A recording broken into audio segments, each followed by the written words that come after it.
Ada hal yang aneh tentang hidup. Dulu, kita berpikir kalau berhasil mendapatkan apa yang kita inginkan, kita akhirnya akan merasa cukup.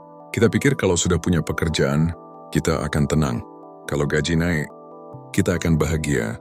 Kalau punya rumah, kita akan lega. Kalau mencapai target berikutnya, kita akan puas. Tapi kenyataannya, setiap kali kita sampai di suatu tujuan, selalu muncul tujuan yang baru.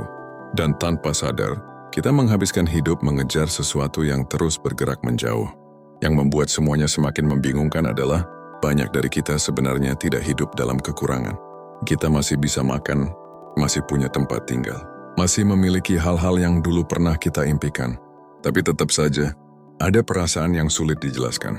Perasaan bahwa apa yang kita miliki sekarang masih belum cukup. Jadi pertanyaannya, kenapa kita selalu merasa kurang? Bahkan ketika hidup kita sebenarnya sudah cukup, dan ya bagaimana jika masalahnya bukan pada apa yang belum kita miliki, melainkan pada cara otak kita memandang apa yang sudah kita miliki?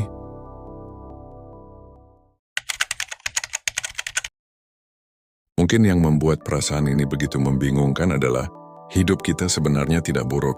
Kita masih bisa bangun pagi, masih punya pekerjaan yang harus diselesaikan, masih punya tempat untuk pulang, masih bisa membeli kopi yang kita suka, masih bisa makan malam tanpa harus memikirkan apakah ada makanan untuk besok.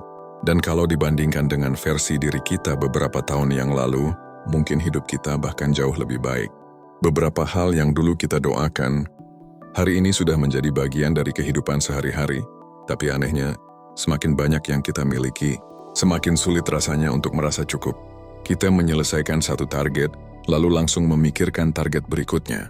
Kita mencapai satu pencapaian, lalu mulai membandingkannya dengan pencapaian orang lain. Dan tanpa sadar, hidup berubah menjadi daftar tugas yang tidak pernah selesai. Kadang kita berkata pada diri sendiri, nanti kalau gaji gue segini, nanti kalau gue punya rumah, nanti kalau karier gue lebih stabil, nanti kalau hidup gue lebih mapan, baru gue bisa tenang, baru gue bisa bahagia, baru gue bisa merasa cukup. Tapi yang sering terjadi justru sebaliknya. Saat target itu tercapai, rasa puasnya hanya bertahan sebentar. Lalu muncul keinginan yang baru, standar yang baru, dan kekhawatiran yang baru. Sampai akhirnya kita mulai bertanya, kalau setiap tujuan hanya melahirkan tujuan berikutnya, lalu kapan sebenarnya kita boleh merasa cukup? Dan bagaimana jika masalahnya bukan karena hidup kita kurang baik, tapi karena otak kita memang tidak pernah diajarkan untuk berhenti mengejar? Untuk memahami kenapa hal ini terjadi, kita harus memahami satu fakta yang cukup mengejutkan. Otak manusia ternyata tidak dirancang untuk merasa puas terlalu lama. Untuk memahami kenapa kita selalu merasa kurang, kita harus memahami satu hal tentang otak manusia, sebuah mekanisme yang sebenarnya membantu kita bertahan hidup, tapi di dunia modern justru sering membuat kita tidak pernah puas. Bayangkan saat kamu mendapatkan sesuatu yang sangat kamu inginkan, pekerjaan baru, gaji yang lebih tinggi, laptop impian, rumah pertama, atau mungkin hubungan yang selama ini kamu tunggu. Saat itu terjadi, kamu merasa bahagia, merasa lega, dan untuk sesaat, hidup terasa lebih baik. Tapi beberapa minggu kemudian, sesuatu yang aneh mulai terjadi. Perasaan bahagia itu perlahan memudar, bukan karena pencapaianmu tidak berarti, tapi karena otakmu mulai menganggapnya sebagai sesuatu yang normal. Dulu mungkin kamu berdoa agar diterima bekerja. Hari ini, pekerjaan itu justru menjadi sumber stres. Dulu kamu berharap punya kendaraan sendiri. Hari ini, kendaraan itu hanya terasa seperti alat transportasi biasa. Dulu kamu tidak sabar mendapatkan gaji pertama. Hari ini, nominal yang sama mungkin bahkan tidak lagi terasa spesial. Bukan karena kamu tidak bersyukur, tapi karena otak manusia memang dirancang untuk beradaptasi.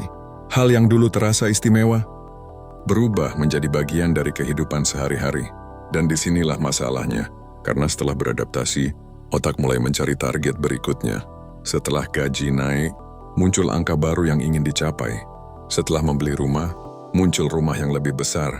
Setelah mencapai satu tujuan, muncul tujuan berikutnya. Dan siklus itu terus berulang.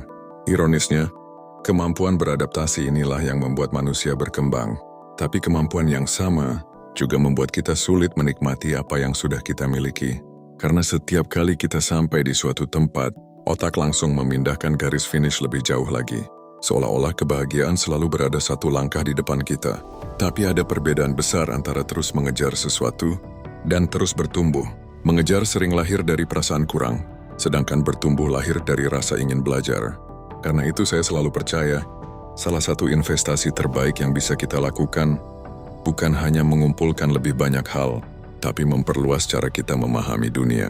Kalau kamu tertarik belajar skill baru atau memperdalam bidang tertentu, saya taruh beberapa rekomendasi kursus yang pernah saya pelajari di deskripsi video.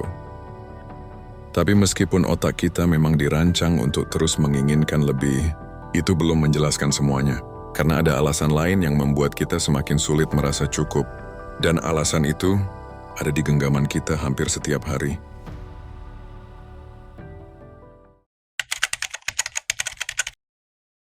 Masalahnya, otak tidak menentukan standar itu sendirian.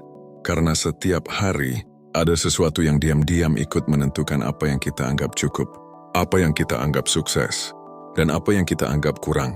Sesuatu yang hampir selalu ada di genggaman kita, media sosial. Kalau di chapter sebelumnya kita melihat bagaimana otak terus menaikkan garis finish, media sosial membuat garis finish itu terlihat semakin jauh.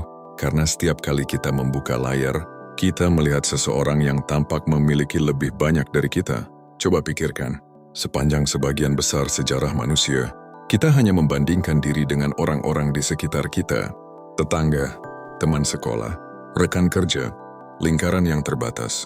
Hari ini, sebelum sarapan, kita bisa melihat seseorang liburan ke Jepang, seseorang membeli rumah, seseorang menikah, seseorang mendapatkan promosi, dan seseorang menghasilkan uang yang bahkan belum pernah kita bayangkan. Semua itu muncul di layar yang sama, dalam waktu yang sama, di pagi yang sama.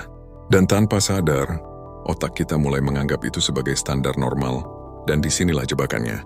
Kita tidak membandingkan seluruh hidup kita dengan seluruh hidup orang lain. Kita membandingkan hari-hari biasa kita dengan momen terbaik mereka. Kita membandingkan perjuangan di balik layar dengan hasil akhir yang mereka tampilkan. Kita membandingkan proses kita dengan pencapaian mereka. Bukan karena kita iri, bukan karena kita orang yang buruk, tapi karena otak manusia memang belajar melalui perbandingan.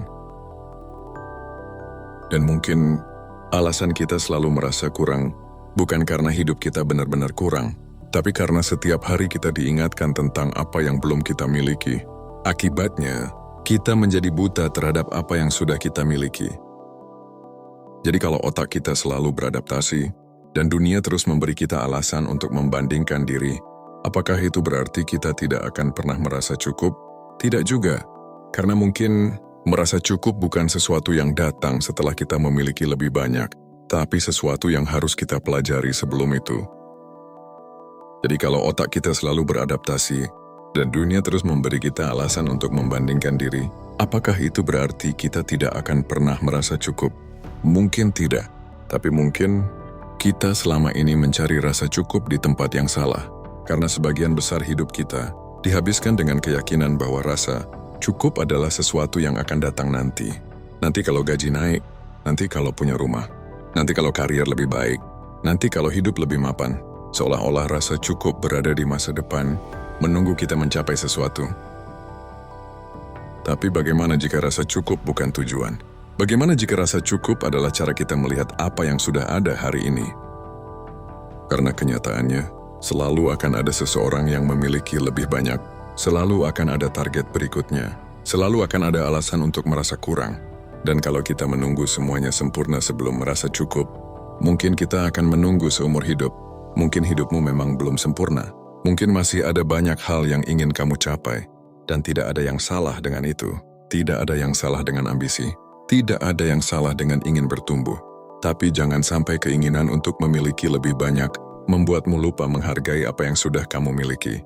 Karena mungkin kebahagiaan bukan tentang memiliki semuanya, tapi tentang menyadari bahwa beberapa hal yang hari ini kita anggap biasa, dulu adalah hal yang pernah kita doakan.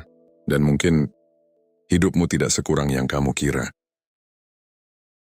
Mungkin yang paling sulit bukan mendapatkan apa yang kita inginkan, tapi belajar merasa cukup ketika akhirnya kita mendapatkannya.